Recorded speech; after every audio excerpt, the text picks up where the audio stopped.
We've spent a lot of time talking about shooting buffalo in Kansas, but when does the buffalo slaughter come to Texas? Well, that's a little complicated because remember, the panhandle of Texas is reserved for Indians to hunt buffalo.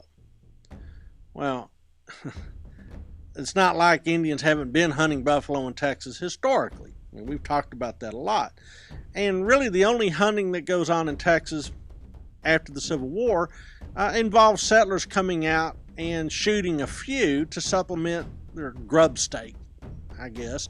They would harvest some of the meat, some of the tongues, and use them for food, and maybe sell some of the hides, but it was not nearly on the scale of that industrial slaughter that's going on in Kansas.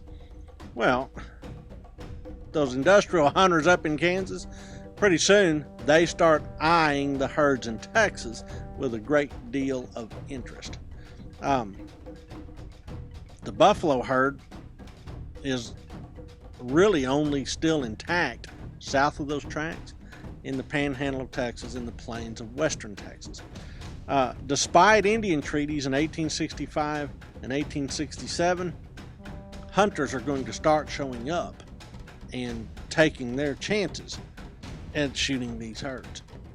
In 1874, some of these hunters actually ask for permission, and essentially they're told, go where the buffalo are. Pretty soon there are different commercial operations that spring up that serve these buffalo hunters. Most notably, there's Buffalo Shooting Center in Fort Griffin, Texas, in Shackelford County, and also down in what is now San Angelo, down in the shadow of Fort Concho. Both of these places have commercial enterprises where you can buy guns, powder, lead, etc. Some of the hunters poke around and hang out in Buffalo Gap. In fact, the only photographs of buffalo hunting in Texas are shot around the Buffalo Gap region.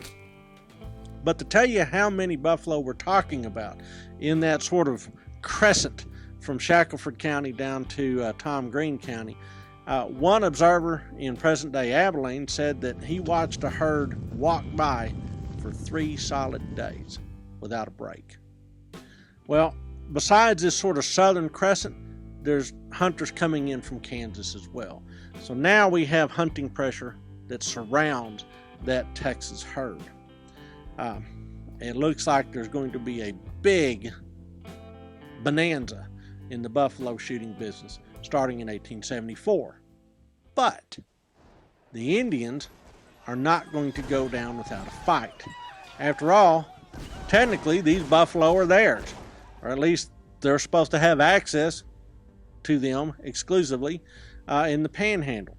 And so really that's what drives Quanah Parker and his allies to head out into the Texas panhandle to try to stop this influx of hunters. They attempted to do what they could to save this resource, but ultimately they're defeated.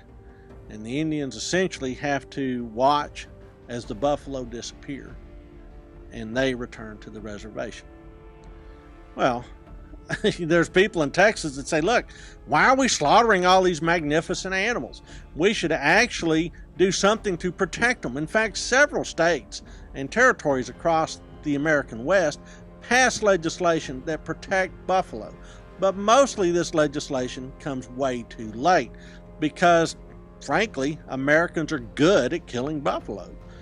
In 1875, there's a piece of legislation in front of the Texas legislature that says that buffalo hunting should be illegal in western Texas. None other than General Philip Sheridan comes down to address these Texas lawmakers and said, you know what? Every buffalo hunter should actually be awarded a medal that shows a dead buffalo on one side and a very depressed Indian on the other. Says, look, the buffalo, the presence of the buffalo, is the only thing that allows Indians to ever leave the reservation. So if you want these Indians to become Americans, then don't let them go back to their old ways. Eliminate the buffalo. Once the buffalo are gone, all that rich grass country will be wide open to you Texas cattle raisers.